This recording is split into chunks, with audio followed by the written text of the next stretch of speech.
এই দেখেন আমার ব্রেক লিভারটা দেখেন, আমি ব্রেক পাঞ্চ করতেছি, পুরোটা আমার থ্রোটলের সাথে মিশে যেতেছে। আমার সামনের ব্রেক কোনোভাবেই কাজ করতেছে না। তো এটা আসলে হইতে পারে যে এটা আসলে অ্যাডজাস্টমেন্টের একটা ব্যাপার স্যাপার থাকতে পারে, যে প্রপার ভালো মতো অ্যাডজাস্ট হয় নাই বিদায় এমন হয়েছে। মানে কেনই বা হইলো আসলে জিনিসটা পুরো একটা ব্যাড বাস টাইপের একটা জিনিস হয়ে গেল। হ্যালো গাইজ, আসসালামু আলাইকুম, welcome to my official YouTube channel and your watching Rohan Jabir vlogs. কি অবস্থা সবাই, কেমন আছেন? আশা করি সবাই খুব ভালো আছেন। ইয়েস, আমিও খুব ভালো আছি আলহামদুলিল্লাহ। তো গাইজ, রাইট নাও আমি এখন আছি গুলশান 2-এ। তো ভিডিওটা আসলে করার মতো কোনো ইচ্ছা ছিল না, ভিডিওটা করা খুবই ইম্পর্টেন্ট আমার জন্য। তার আগে একটা জিনিস শেয়ার করে নেই, গুলশানের এদিকে বেশ ভালোই বৃষ্টি হয়েছে, মানে ভরপুর ঝড় হয়েছে বলা যায় এক পর্যায়ে। তো আমি হাতির ঝিল ঢুকলে বুঝতে পারবো যে গাছপালার কী অবস্থা। তো যাই হোক, আচ্ছা এক জায়গায় দাঁড়ায় কথা বলতে হবে। সো গাইস, আমি একটা জায়গায় যাই, গিয়ে একটু দাঁড়ায় তারপর কথা বলতেছি আমার প্রবলেমটা নিয়ে। তো গাইস, এই যে একটা জায়গা পাইছি, ঠিকঠাক জায়গা, এখানে দাঁড়ায় কথা বলি। তো গাইস, প্রবলেমটা হইতেছে যে আমার বাইকের ব্রেকে প্রবলেম করতেছে হঠাৎ করে। এই দেখেন আমার ব্রেক লিভারটা দেখেন, আমি ব্রেক পাঞ্চ করতেছি, পুরোটা আমার থ্রোটলের সাথে মিশে যেতেছে। আমার সামনের ব্রেক কোনোভাবেই কাজ করতেছে না। আই ডোন্ট নো এরকম কেন হইতেছে। আসলে এই লিভারটা আমি লাগাইছিলাম কিন্তু খুব শখ করে, এটা আসলে আমার খুব পছন্দ হয়েছিল, দ্যাটস ওয়াই আমি এই লিভারটা লাগাইছি। নাইলে এই লিভারটা আমার লাগানোর কোনো ইন্টারেস্ট ছিল না, এই লিভারটা লাগানোর কোনো ইন্টারেস্ট আমার ছিল না যদিও।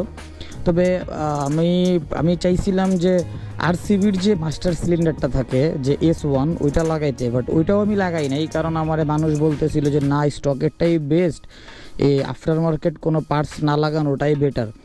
তারপরও আমি আসলে জাস্ট লিভার তো এই জন্য আমি এটা লাগাইছি, যে যেহেতু মাস্টার সিলিন্ডার আমার ইয়ারটাই যে স্টকেরটাই থাকুক, বাট আমি শুধু লিভারটা চেঞ্জ করতে পারি একটু গর্জিয়াস লুকের জন্য, আমি এটা মনে করেই লাগাইছি। বাট এখন দেখতেছি যে না, এই লিভারটা খুব প্রবলেম করতেছে। যদিও আসলে আমি বুঝতে পারতেছি না এরকম হওয়ার কারণটা কী, বা এরকম কেনই বা হইল। তো এটা আসলে হইতে পারে যে এটা আসলে অ্যাডজাস্টমেন্টের একটা ব্যাপার স্যাপার থাকতে পারে, যে প্রপার ভালো মতো অ্যাডজাস্ট হয় নাই বিদায় এমন হয়েছে, এরকমও হইতে পারে।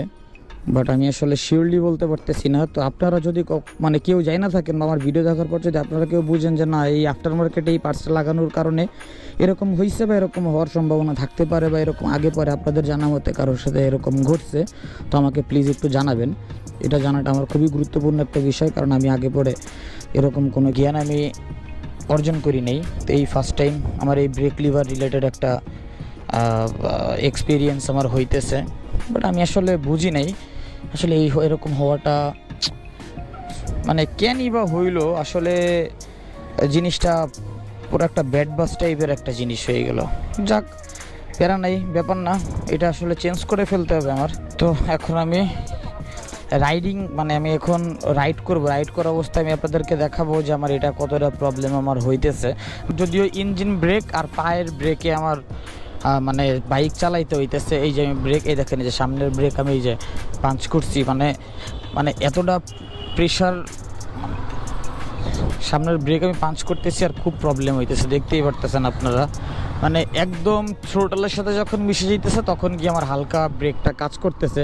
আসলে এরকম যদি হয় তাহলে আসলে অ্যাক্সিডেন্ট করার সম্ভাবনা তো 100%-এর মধ্যে 95% থাকে, আপনারা জানেন।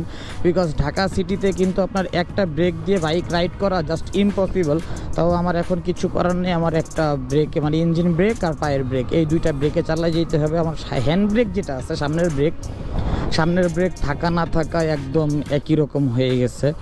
আমাকে অনেকে জিজ্ঞেস করছেন যে ভাইয়া ব্রেক লিভারটা কত নিছে, তারপর এটা কোথা থেকে কিনছেন, ব্রেক কেমন কাজ করে। তো একটা টাইম আমি যখন এটা ইনস্টল করছি, তারপরে কিন্তু আমি পারফরমেন্স ব্রেকিংয়ে খুব ভালোই পাইছি, ঠিক আছে। মানে ব্রেক তো ব্রেকই, মানে ব্রেক আগেও যেমন কাজ করতো এখনও সেম ওরকমভাবেই কাজ করবে।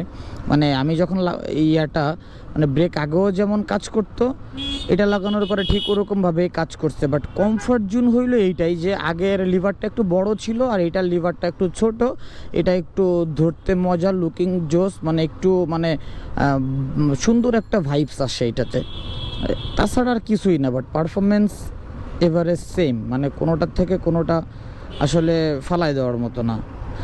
তবে শুধু ব্যাড বাস খাইছি এটার জন্য, যদি আমার এই যে ভিতরের বকেটটা চলে যায় তাহলে বুঝে নিব যে বকেটটাই গেছে। বিকজ আমার এই বকেটটা যাওয়ার জন্যই এই অবস্থা।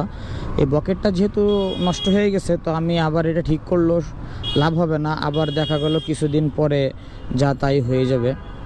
তো এই ভিডিওটা এই পর্যন্তই রাখতেছি গাইস। ভালো থাকবেন সবাই, সুস্থ থাকবেন। দেখা হবে আপনাদের সাথে আবার আমার নেক্সট কোনো ভিডিওতে ইনশাল্লাহ। আল্লাহ হাফেজ, আসসালামু আলাইকুম।